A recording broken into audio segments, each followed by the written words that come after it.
अस्सलाम वालेकुम। आज हम लोग रेस्पिरेटरी मूवमेंट्स के बारे में बात करेंगे। ये जो टॉपिक है ये बहुत ही इम्पोर्टेंट टॉपिक होता है और ये इसका एससीक्यू आ जाता होता है अक्सर ही पेपर में। तो रेस्पिरेटरी मूवमेंट्स में सबसे पहले जो बात बताई गई है हम लोगों को, उसमें हमारे पास ना हम जो रिब्स है ना उसको हम लोगों ने ना एज अ लीवर लेते हैं।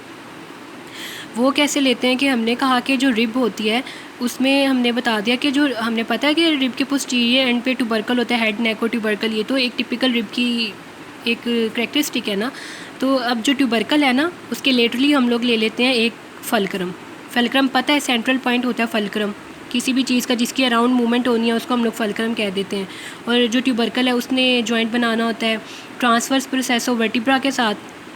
ये सारे अलहदा टॉपिक्स हैं, ठीक है। तो हम लोग उसको इसीलिए ले रहे हैं क्योंकि basically the costo transverse joint जो कि ट्यूबरकल और ट्रांसवर्स प्रोसेस ऑफ वर्टिब्रा के साथ जिसकी फॉर्मेशन होती है, ठीक है। कोस्टो ट्रांसवर्स जॉइंट की किसके दरमियान होते हैं ये जॉइंट? वर्टिब्रा के दरमियान और ट्रांसवर्स प्रोसेस ऑफ वर्टिब्रा के दरमियान और ट्यूबरकल ऑफ रिब्स के दरमियान। तो ये कोस्टो वर्टिब्रल जॉइंट हो गया।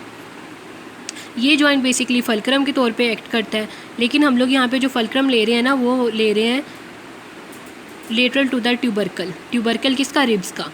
तो हमने कह दिया, सपोज कर लो, एज्यूम कर लो कि जो ट्यूबरकल है ना वो हमारे पास है फलक्रम, जैसे कि यहाँ पे इस डायग्राम में दिखाया कि ये हमारे पास ना ट्यूबरकल फलक्रम आ गया। अब हमने कहा कि ये जो एक फलक्रम हो गया तो कोई दो एंड्स भी होंगे उसके। तो एक ये शॉर्ट आर्म हो, ये एक बेसिक ना लीवर बन गया, एक लीवर, ठीक है। एक ये इसका शॉर्ट आर्म हो गया और एक ये लॉन्ग आर्म हो गया। अब शॉर्ट आर्म कौन सा है कि जो ट्यूबरकल का पिछला हिस्सा था ना जिसमें हेड नेक और ट्यूबरकल आता है, ये हेड और नेक वाला जो अब रीजन रह गया ना पीछे रिब्स में, वो शॉर्ट आर्म हो गया, यानी पोस्टीरियर एंड हो गया, यानी वर्टिब्रल एंड हो गया। इसको हम शॉर्ट आर्म भी कह सकते हैं, वर्टिब्रल एंड भी कह सकते हैं और पोस्टीरियर एंड भी कह सकते हैं। और जो लार्ज इंटीरियर एंड है ना ये वाला, ये सारा इंटीरियर एंड, तो ये जो लार्ज आर्म, जो ग्रेटर आर्म हो गया, लॉन्ग आर्म ऑफ लीवर हो गया, तो इसको हम लोगों ने क्या कंसीडर किया कि ये क्या है? इंटीरियर एंड है। किसका? लीवर का। तो अब इसमें कंक्लूड इसको किस तरह करते हैं कि जो रिब्स हैं उसको हम लोगों ने एज अ लीवर कह दिया कि जिसका एक ट्यूबरकल वाली साइड पे फलक्रम है, वर्टिब्रल वाली जो उसका हेड और नेक है वो हमारे पास वर्टिब्रल एंड है या फिर पोस्टीरियर एंड है जो कि शॉर्ट है। और जो ये जो लार्ज है ना ये वाला सारा, ये हमारे पास है लॉन्ग आर्म है ना लीवर का, तो ये सारा है इंटीरियर एंड, ठीक है। ये बात होगी, ये बात फर्स्ट पैराग्राफ में बताई हुई है। फिर उसके बाद नेक्स्ट बात आती है हमारे पास मूवमेंट्स की। तो मूवमेंट्स बेसिकली क्वेश्चन आता है कि रेस्पिरेटरी मूवमेंट्स के बारे में लिखें। तो रेस्पिरेटरी मूवमेंट्स जो होती हैं वो दो तरह की होती हैं। एक हमारे पास पंप हैंडल मूवमेंट होती है, जैसे कि ये पंप हैंडल दिखाई हुई है, और एक हमारे पास दूसरी मूवमेंट होती है जिसको हम लोग कहते हैं बकेट हैंडल मूवमेंट। होता क्या है, हमें पता है कि जब हम लोग रेस्पिरेशन में बेसिकली इंस्पायरेशन और एक्सपायरेशन होती है ना, तो एक्टिव प्रोसेस तो इंस्पायरेशन होता है ना। तो जब हम लोग इंस्पायरेशन करते हैं तो क्या होता है कि जब इंस्पायरेशन करते हैं तो जो रिब केज ऊपर मूव करता है, एलिवेशन होती है रिब केज की, तो ये प्रेशर जो होता है इंट्राथोरेसिक प्रेशर वो ज़्यादा होता है। इंट्राथोरेसिक प्रेशर नेगेटिव हो जाता है तो वो क्या करता है कि एयर को अपने अंदर लेके आता है, जिससे क्या होता है कि इंस्पायरेशन हो जाती है। और जब रिब्स अपनी जगह पे वापस आएंगी तो लंग्स पे प्रेशर पड़ेगा और उसके अंदर से जो एयर होगी इलास्टिक रिकॉल की वजह से वो बाहर निकल आएगी। तो ये प्रोसेस एक्सपायरेशन है। सारी बातें पहले पढ़ चुके हुए हैं। आज की वीडियो में जो बेसिक कंसर्न है हमारा वो पंप हैंडल मूवमेंट और बकेट हैंडल मूवमेंट्स का है, जिसको हम लोग मूवमेंट्स ऑफ रेस्पिरेशन भी कहते हैं या फिर रेस्पिरेटरी मूवमेंट्स भी कहते हैं। तो होता क्या है कि हमें पता है कि जो इंटीरियर, ये जो सामने डायग्राम में शो हो रहा है, ये हमारे पास स्टर्नम है, ये वर्टिब्रल कॉलम है, ठीक है। ये हमारे पास रिब्स हैं। हमें पता है कि जो रिब का रिब ओब्लिकली होती है ना, डायरेक्टेड डाउनवर्ड और फॉरवर्ड, ये डायरेक्शन है ना रिब्स की। तो जिससे क्या होता है कि जो उनका इंटीरियर एंड है वो हमारे पास लोअर है as compared to the posterior end, जैसे आप इस डायग्राम में देख रहे हैं।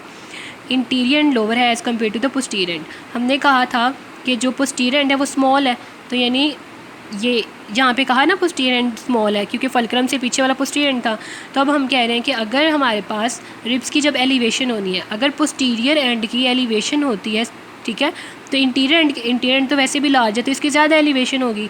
और जब इसकी एलिवेशन होगी और ये जो स्टर्नम के साथ रिब्स अटैच हैं, कौन सी रिब्स होंगी? ये होंगी फर्स्ट से लेके 7 रिब्स।